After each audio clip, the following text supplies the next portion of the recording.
welcome to the show.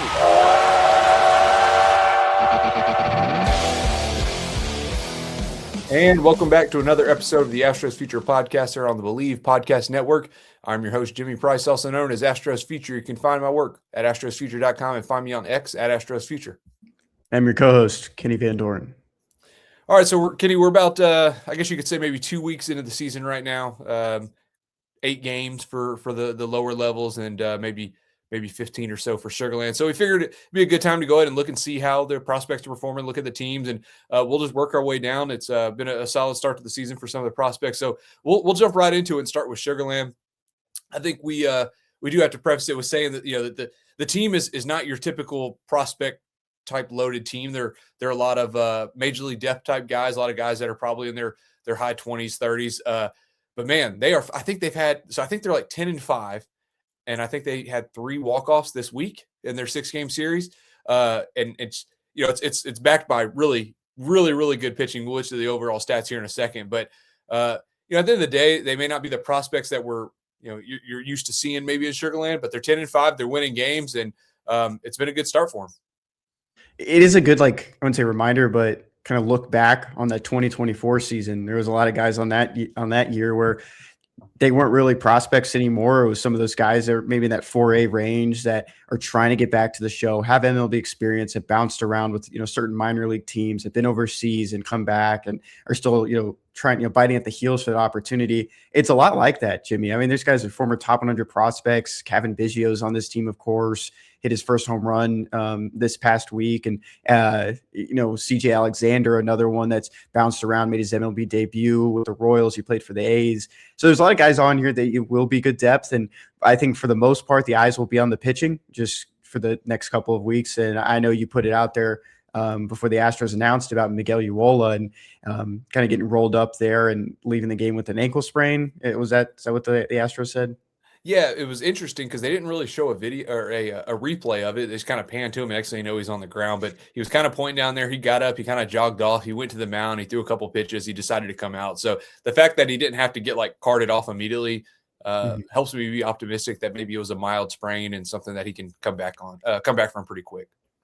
And when we talk about the minimal numbers of prospects, that's the one guy we were probably most excited to talk about. He's a 40-man roster player, starting pitching depth, and he had a very good start to the year. 12 and a third innings, 2.19 ERA. The WHIP is under 1. And of course, we always talk about that batting average against 143. That was just typical Miguel Uola. And the walks were down. He had 19 strikeouts, 6 walks. That's almost identical with Spencer Arrighetti with 6 walks to 20 strikeouts. Yeah, it's honestly, it's been a great start for him. He went 2 2/3 in that last outing, gave up a run. Who knows where he'd have ended up, but he's kind of doing the things that you'd hope to see. He's cut down on the walks, the strikeouts are up. I think the velocity's been up a little bit, and I had someone ask me the other day, but I think, assuming the ankle injury is not too bad, I think Ulola is going to be in the majors at some point this year. Just with the way the injuries go and where he's at, he's going to end up getting an opportunity. But you brought up Spencer Arrighetti. Let's just say first, the Sugarland pitching staff has been just absolutely dominating. It's incredible. So they're 10-5 through 15 games. The staff has a 2.17 ERA overall, which is absurd. I mean, that's more than a full run better than the next team. And they're doing it with, really it's all over. I think the bullpen ERA is even lower. But you brought up Spencer Arrighetti. Obviously started the season in AAA. We've seen what he can do at the major league level, but his outings so far have been good. 14 1/3 innings. He struck out 20. He's allowed just 5 hits, 1.26 ERA. Same thing. He's going to get an opportunity here shortly. But Colton Gordon, another guy that's pitched well. Peter Lambert, a guy they picked up. It was just some really good performances from guys that maybe, like you said, aren't the prototypical prospect, but guys that are phenomenal depth for the Astros. And unfortunately, with the injury news we've received recently, they're going to need them. I was looking at these numbers too, Jimmy, with just starting wise. And, you talk about Spencer Arrighetti, you need to be a guy that's going to be ready. It was kind of a head scratcher that he pitched this past week too, when you needed that starting depth. I thought that was interesting, especially when he's probably more of an established guy, even than JP France, even though he's given you starts in the past and now he's back on the 40-man roster. I was surprised he even had minor league options left. This is his last year now to have those. But I was going through a lot of these outings, Jimmy, and Jason Alexander, who had a very strong start, went 7 innings and then 6 repeated it 5 days later. Very good outings, and he only had really one, blip, 2 2/3 with 3 runs. So his ERA is, continues to go down. It's a 3.26. It's really only a pair of guys, 3 guys have ERAs above 6 in general, and that's in such a small sample size. It's just all around, and I think this is a good thing to have. Even coming into this year, you were expecting, you had high hopes for this Astros rotation with some of these guys on the front end, and you weren't expecting these injuries. When you have a lot of like MLB experienced and veteran guys in AAA, it's very helpful, especially at the early parts of the season. Yeah, and we've already seen some of the rotations. I know Jaden Murray came up today, gave up a couple runs, but in AAA he was doing really well. Hudson Leach in AAA, signed as an undrafted free agent a couple of years ago. 6 strikeouts in 5 innings, allowed just 2 hits, 1.80 ERA. And then Alan Santa has been phenomenal. 4 2/3, he's allowed 1 hit. He's walked 2, so his WHIP is sitting at a 0.64. Once again, he kind of had some walk issues when he made it up to AAA last year. Was dominant in Corpus Christi, and it's a really good start for him. So there's some starting pitching depth. There's some some relief depth down there. And then some of the guys have already made their way up. Taylor Trammell's made his way up to the Major League Club, like you mentioned. Kevin Biggio, not the prospect heavy team, but guys that I think the Astros can call on in a pinch. They've already called on Whitcomb as well. So we'll continue to see how it goes. I guess the other holdout is Zach Cole, and he started out there. He ended up hitting. He got hit by a pitch on, and I think it was maybe they called it his 5th toe, which I'm assuming is like your pinky toe broke. I don't know what the timeline is for that. They said indefinitely, but I think McTaggart said something about him. He's supposed to be back at some point this year, so hopefully it's not too long, because that was one that I was really interested to see how he took that. Took AAA this year. Had a tough spring, but we saw what he did last year. We know what the upside is with him, but hopefully he'll be healthy soon. And the last guy that I would point out, just being healthy, just one more to keep an eye on, especially soon, is Ethan Pecco. He's had 2 rehab starts in Fayetteville already this year. So you're talking about a pretty dominant Sugarland rotation without your top pitching prospect in the mix. So I think that's going to be one to be excited about once you go down to Sugarland games here soon, Jimmy. Definitely, yeah. And I don't know if Pecco will end up going right back to AAA. I'm assuming like you mentioned, the 2 outings so far have been good. 2 innings, 1, 3 innings the next. So we'll see if he'll be done with his rehab here soon. Just glad he's pitching. I know there were some concerns early that one of your top pitching prospects is out. Treadwell's not back. Fukuchi made his debut. We'll get to that in a second. But we'll jump down to Corpus Christi, and they're sitting at. Let me confirm their record because they just played today. They're sitting at 4-5, and when you're looking at a team like them, they have some very high upside prospects, even on the hitting side. Walker Yannick, Joseph Sullivan, Lucas Spence, Will Bush, and the one that's kind of stood out, I think, among that group, and that's a solid group. That's Will Bush. He's hitting 318, 7 walks to 8 strikeouts, on base percentage of nearly 507 games. Got a homer. Really good start to see from him. I think he kind of flew up the rankings a little bit. I know Pipeline moved him up quite a bit last year with the bat and what he was able to produce. And he started out in Double-A, younger than the average player in Double-A at this point, just given where he came from the JUCO route. But really strong, encouraging start from him so far. And I don't think we can talk about enough about, I think, how well liked he is as a person too. If we could grade character, I think he's in that upper echelon of 60 to 80 great character. The Astros brought him out to Arizona Fall League as a late addition while the events were already going on, those games were already going on, and let him run with it. Didn't have the best offensive showing last year, but he's come in and just taking advantage of this really small sample size, only 22 at bats, but like you mentioned, 7 walks, 8 strikeouts. He already has a home run. Not much power going on in Corpus Christi to begin with. We talk about the Texas League being, the make or break for a lot of hitters, and you don't see too much power for a lot of these guys at the top of the lineup. But I think that's good to have, a double and a home run early, and then get out to some of those other Texas League parks and start hitting more. One guy that we brought up this past week, Jimmy, just in a text, was Pascal Ferreras, friend of the program. And I said to you, I was like, I kind of just hope Pascal just makes it to the big leagues. He is such a fun player to watch. He doesn't have the loudest tools in any capacity, but he just, he's like sometimes like this dirtbag player that'll just, do what the team needs to do. Clutch home run earlier this week, and he's hitting 333 on the season through 8 games. And, so you can point out very small sample size, of course, but taking advantage of those at bats, getting close between his walks and strikeouts, and 872 OPS. I think that's a good sign.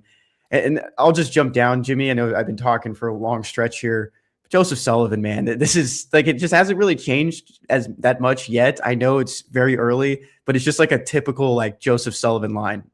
10 walks and 9 strikeouts. His batting average is 160 so far in these 8 games. His on base percentage is 417, blows his slug of 280 out of the water. He has a home run this year. That's one of his 4 hits. But it's just very, very Joseph Sullivan-esque to start.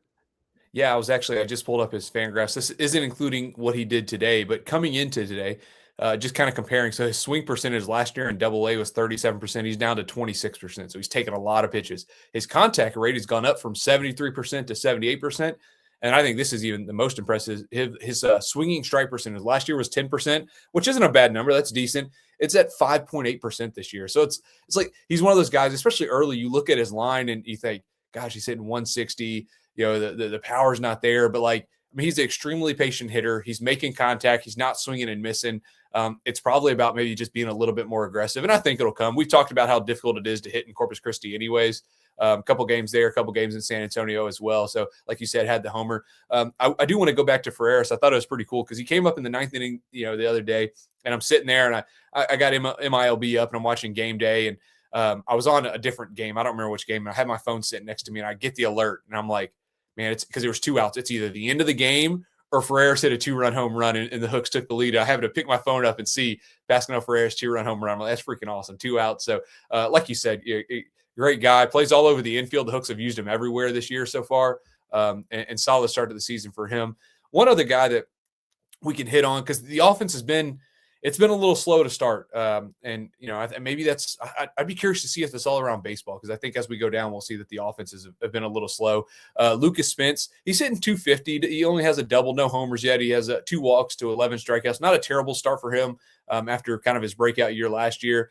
And then, unfortunately, we will hit on the downside. But, Walker Yannick's off to a very, very tough start. .043 batting average, a 163 OPS. He's got 1 hit in 6 games. It was a single. He struck out 10 times.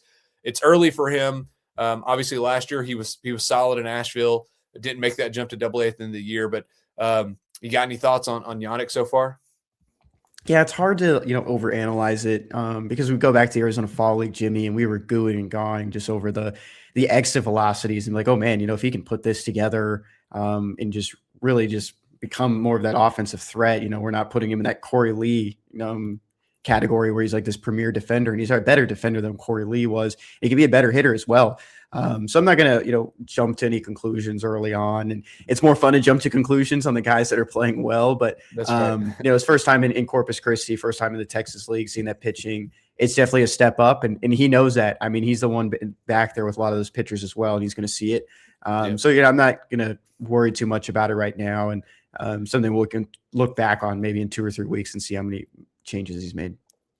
So we knew the pitching staff was going to have some pretty good prospects with Bryce Mayer, James Hicks, Jackson Nezu, a few other guys out there. But I'll hit on James Hicks real quick. We'll jump to the pitching side. His first outing was a little difficult. 4 innings, gave up 9 hits, 3 runs. But his last one was really, really good. 5 innings, allowed 2 hits, no runs, 1 walk, 6 strikeouts. We saw what he did in the Arizona Fall League where he was just absolutely dominant. He looked really, really good the other night. I think fastball was probably sitting around 93, 94, but he's got that sinker action, gets a lot of ground balls. So great start for him. And then I'll just hit on one more. Brett Gillis, 9th round pick back in 2022, and he's just struggled with injuries, and it's been difficult for him to get healthy. I think coming into the season, he had like 50 something career innings, but he's had 2 really good starts so far in Corpus Christi.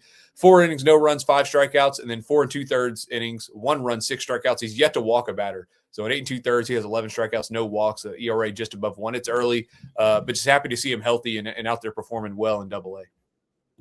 Man, you stole it from me. I was going to say that. He had 54 innings coming into this year across 3 seasons.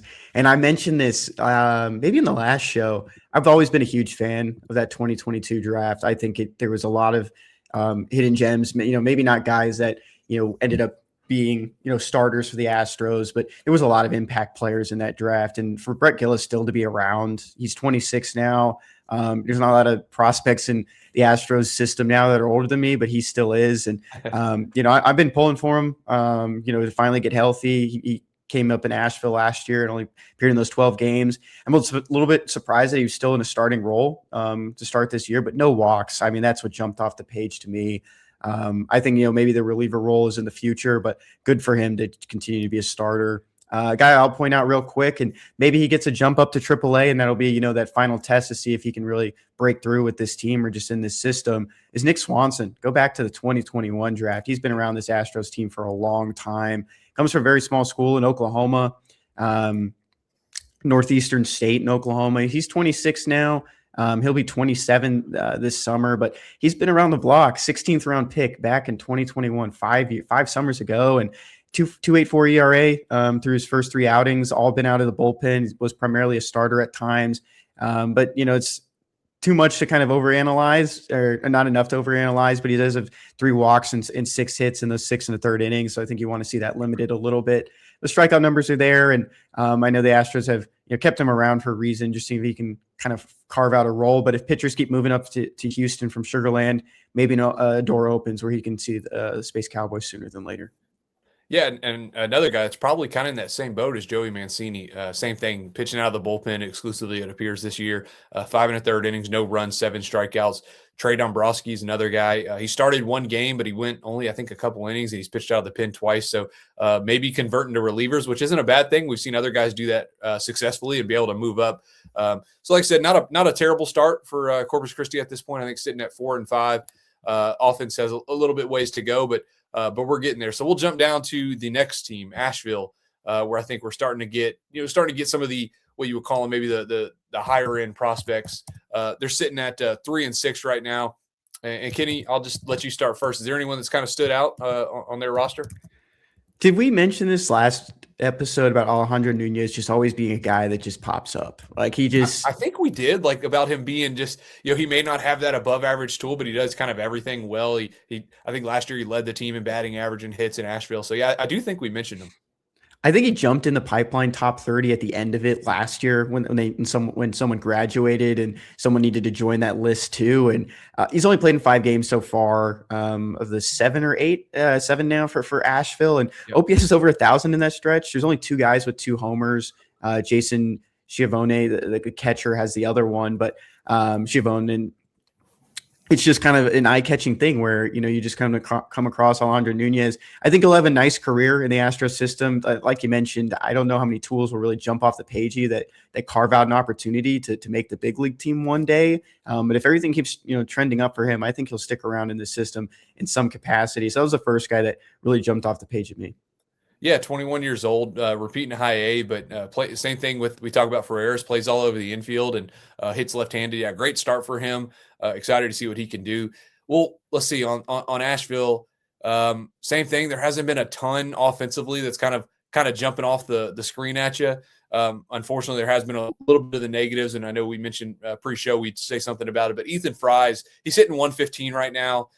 3 for 26, doesn't have an extra base yet. He does have 5 walks, 9 strikeouts, and stole a base. Tough start for him. It's not that at least it doesn't appear that he's just completely whiffing. He's hitting the ball. His batting average on balls in play is obviously extremely low at this point. But when we're talking about Yannick with a tough start, another top guy, Ethan Fry, kind of off to a tough start.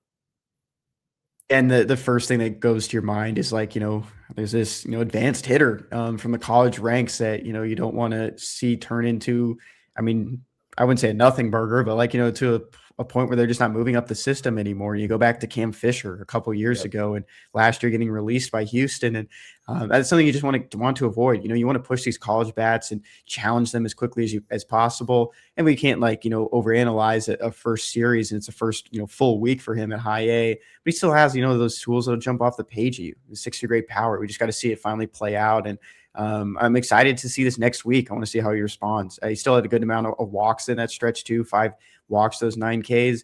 So I'm still, I'm excited. I think that's a fair way to say it. Is like, yeah, it was a down week, but I'm excited to see how Ethan Fry responds. He's an SEC level player. He played at LSU.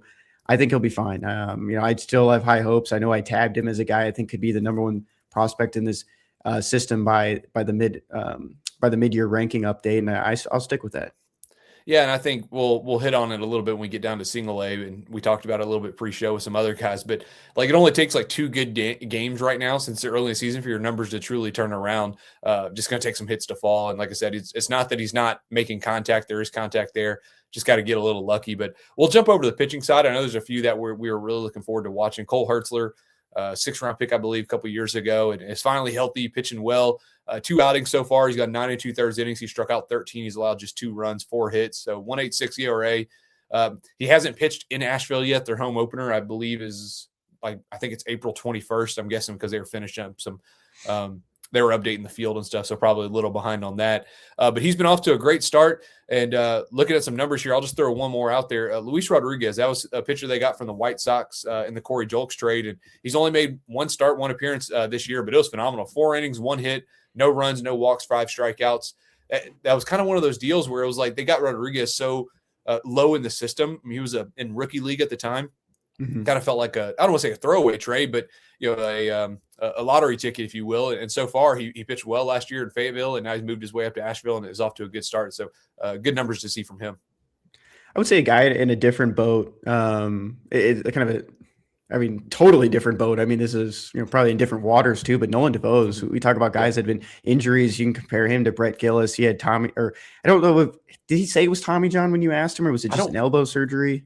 Yeah, I honestly, I'm not 100% sure. So, I mean, he's made 2 appearances, one of those being a start. Those 7 innings, he does have 11 Ks. And the thing I like about it is the whip's, decently low, 1.14. Yeah. That's what you want to see. Batting average against is something that we're putting a lot more stock into. 130, and so this league can be very hitter friendly in the South Atlantic League. So I want to see, Nolan DeVos in Corpus Christi at some point.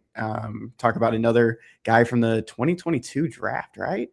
Yeah, 25th round in 2022. I'm telling you, I got a soft spot for that draft class. I'll throw another. It wasn't in the 22 draft a couple of years ago. Just looking at numbers, and it just absolutely stands out. Colby Langford, and he's always racked up strikeouts, but in a 4 1/3, he hasn't allowed a hit yet. So his batting average against is 0, but he's got a 6.23 ERA. He's walked 6. I think he's hit a batter. It just seems like command is where he struggles. But man, like when he's in the zone, guys just can't hit him. They don't hit him hard. He gets a lot of strikeouts. Strictly just a command issue. We'll jump when we get to Fayetteville. There's gonna be another reliever that's kind of the same thing. Maybe throws a little bit harder, but just looking at those stats kind of stood out. But I'll jump back to DeVos real quick. Super happy to see him healthy. He kind of looked like a guy that was maybe on the fast track to move up to AA, AAA. Really good first year, and then obviously it's just been a struggle for him to get back. But just glad he's out there pitching, and hopefully he'll get that chance in AA soon. Let's jump down to Fayetteville. All right, so we'll jump down to Fayetteville. Roster, we know it's stacked with prospects. You look at the win-loss record. I think they're 2-7. They got a win today. They're 2-7. Big game, 16 hits. But there's a lot to like there. And we'll start offensively. Xavier Nans, the first round pick last year for the Astros. And this is where we're talking about, like, if you would have looked 2 games ago, you'd have been like, oh gosh, he's really struggling. The numbers are not good. And then he has a few big games in a row, and now he's hitting 240 with a 787 OPS as a teenager. He's got a double, a homer, 4 RBIs. I think the most impressive thing, and I'm sure you saw it too, but the home run had an exit velocity of 116 miles per hour. Like that's like above Yordan Alvarez type territory. I think I saw Yordan's hardest for the year so far is like 113. So for a teenager to hit the ball that hard is insane. He does have some strikeouts, but he's also got 6 walks. He stole 3 bases. It's really, I went back and I started looking at some other high school shortstops that were drafted last year. And if you're just comparing numbers, like you really can't ask much more for Nyans in his first 6-7 games. Sorry. Yeah, I agree with you. Good one, yeah. That was for the YouTube viewers.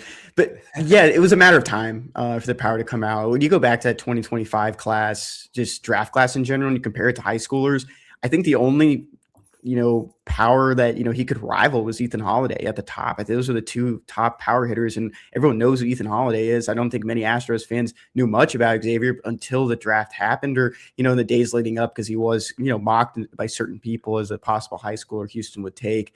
So a matter of time for that power to come around. Just has those 2 extra base hits among his 6 so far. I think it was just, kind of breaking through and getting to those numbers, because the power was going to play at some point. And it was just kind of cleaning up those holes that we've heard about just in the swing to start off. Jimmy, did you have another thing to say about Xavier? No, I think you nailed it.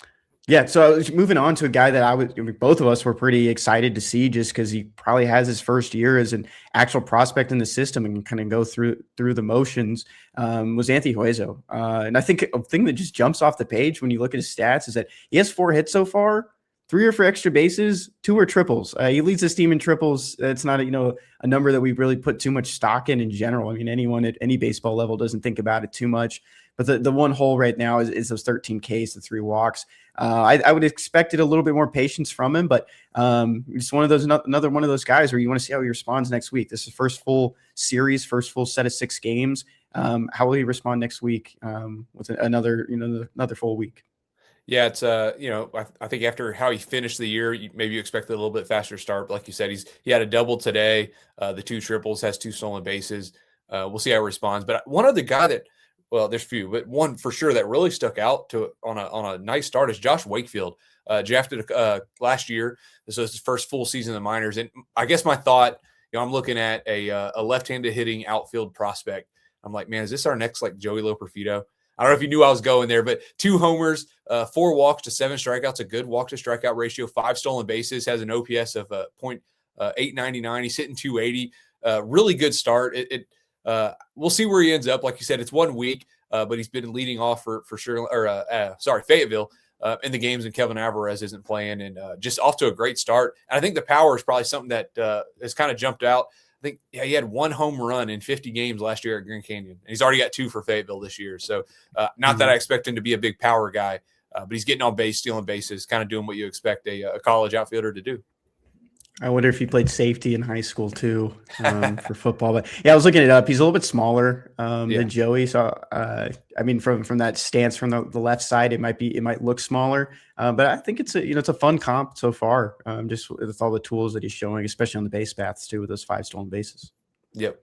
And we got to hit on him. Kevin Alvarez, obviously big international signing.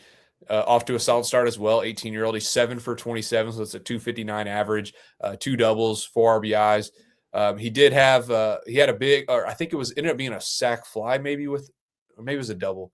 Had a big hit, that was deep, and the home runs are going to come. We know that. The one thing that kind of stuck out to me, he hasn't walked yet in 6 games, which isn't like a major concern. It's early, but he did have more walks and strikeouts last year. But it's also nice to see an 18-year-old, a young hitter that puts the bat on the ball a lot, and that's what Alvarez does. So not a terrible start for him either. Yeah, I think the one thing is you go back to his time in the DSL too, and he was patient, and the pitching is it's a 180 for what he's seeing. But being aggressive and still putting the bat on the ball and not swinging through many pitches, that's a good sign too. I know I was very hesitant on pushing him super fast and having him skip the FCL entirely, but it's been a good challenge for him, and we'll see how he keeps going with it, and possibly shows a little more patience at the plate. All right, so we'll jump over to the pitching side now, unless there's someone else you want to hit on. But I know for sure one that we were interested in looking at was Pentecost. How do you say his first name? Is it Gable? I think it was Gable. Okay, Gable Pentecost. First start was phenomenal. Second start struggled a little bit. I'm trying to find his overall numbers here. Okay, there it is. Yeah, in 6 2/3, he struck out 8. He's allowed 6 runs, but I think it just kind of got away from him in that second start. I know that was a guy that you were excited about, 6th-round pick. But what's your early season thoughts on him?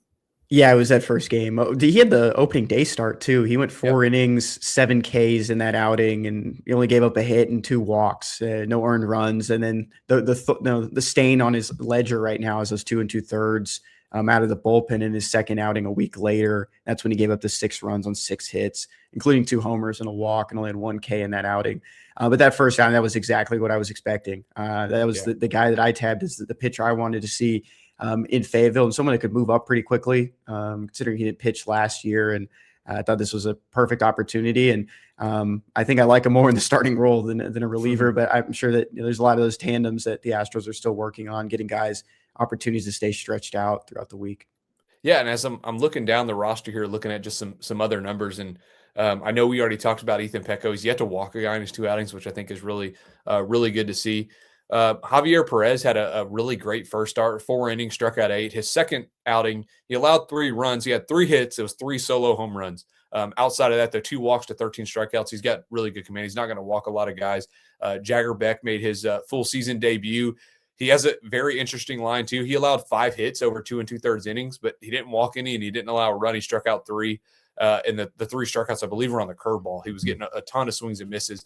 Like I said, only had that one appearance. So good to see from him, because that's another one that, like, if he ends up being a legit prospect, the Astros signed him as an undrafted free agent following the draft out of high school, which doesn't happen a lot. At 17 years old, obviously had a great build up to the 94, 95 at the fastball. So can't wait to see him in his next outing.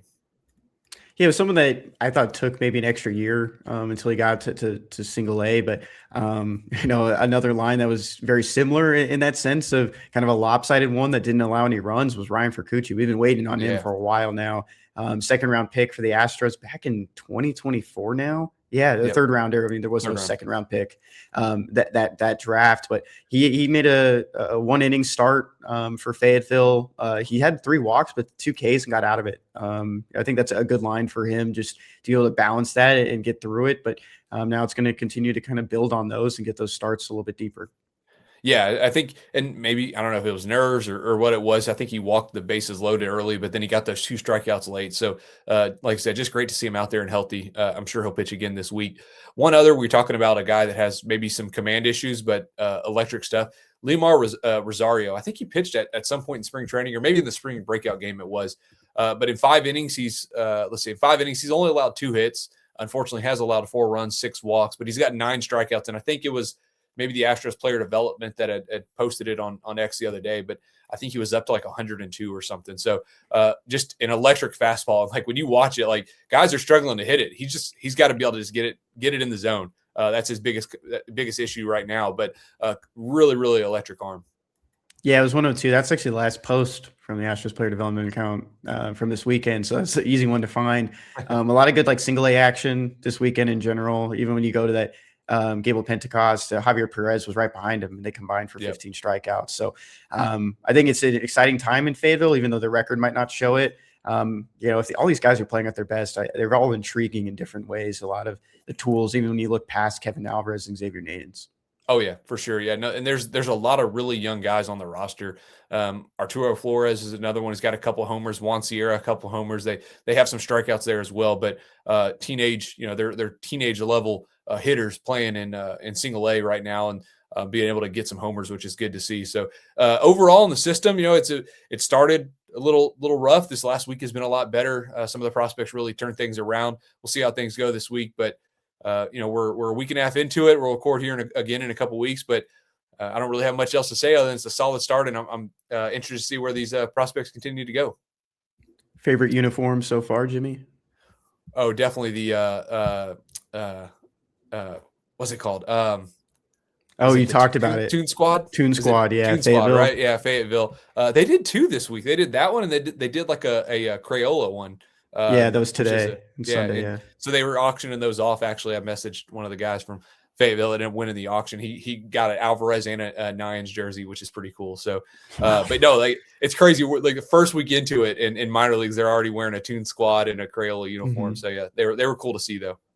That's a Fayetteville team that never wears the same jersey. Like I've never seen the jerseys see them wear back to back. They have so many extra jerseys and uniforms. For them to do that this early, that's kind of crazy too. It seems like no matter what, every time I go to Fayetteville, they're in Black Ops like that weekend. And sure enough, I'll when I'm there that Friday, it's a Black Ops day, so they'll be in the black uniforms, which are really cool to see. All right, well, that's all we got for this episode. So appreciate you listening and following along. Look forward to having you back for our next episode of the Astros Future podcast, where we cover your Astros in the minor league system.